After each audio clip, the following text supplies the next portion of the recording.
I just took viewers through the wrap of the markets there. Banks obviously leading the losses, but we haven't moved much, just down, well, we haven't moved much in the last few hours, still down 0.7%.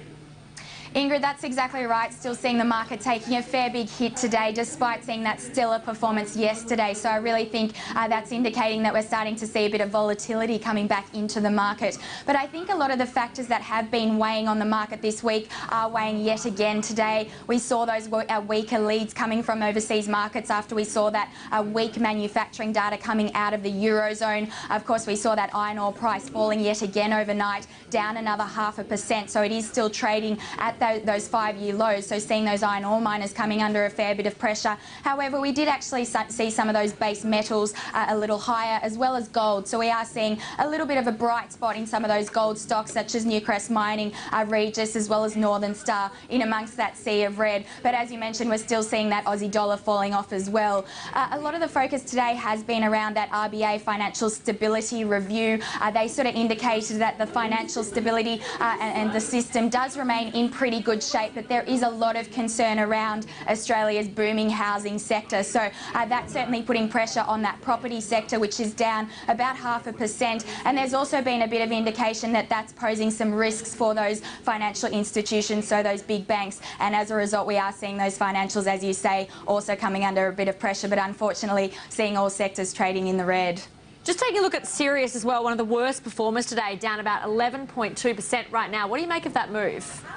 It is the worst performer after it's come out with an exploration update today. They have actually indicated that they have identified quite a thick zone of nickel at its Taipan resource, so its Polar Bear project. But I think investors are quite disappointed with this update today because that nickel mineralisation is actually low grade and low quality.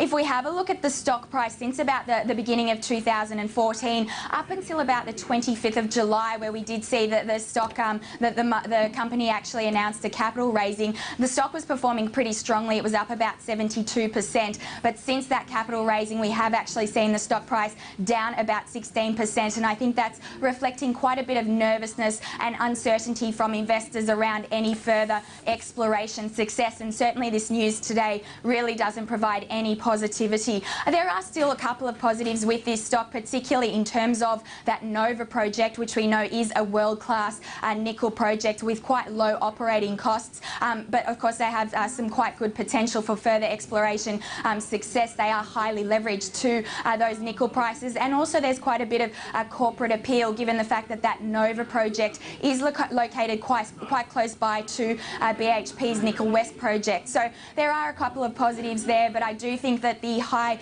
valuation levels at the moment are reflecting that Nova project, and we probably do remain a little bit cautious, certainly in the short term, until we do receive any further exploration success from the company.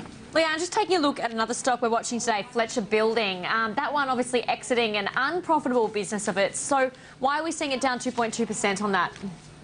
So we are seeing this one coming under pressure yet again as well, and I think that in the short term we're seeing this negative share price reaction, particularly to the cost of closing this business. It is going to be costing them about $19 million, which we know is going to hit their accounts coming into FY15, and of course there are also going to be quite a number of job losses. So I think certainly investors reacting negatively to that today, certainly in the short term. But we also do need to be mindful that this stock is actually ex-dividend, so that's adding to some of that weakness in the share price today. I think long term the announcement today looks pretty positive. However, we know that this business has actually been unprofitable for quite a number of years now as a result of excess supply of copper tubing in the market, and as well as import competition. So I think long term it certainly does look positive, but really seeing that share price coming under pressure today, I think the announcement today probably highlights a number of the risks involved with this stock. They are highly leveraged to that housing construction market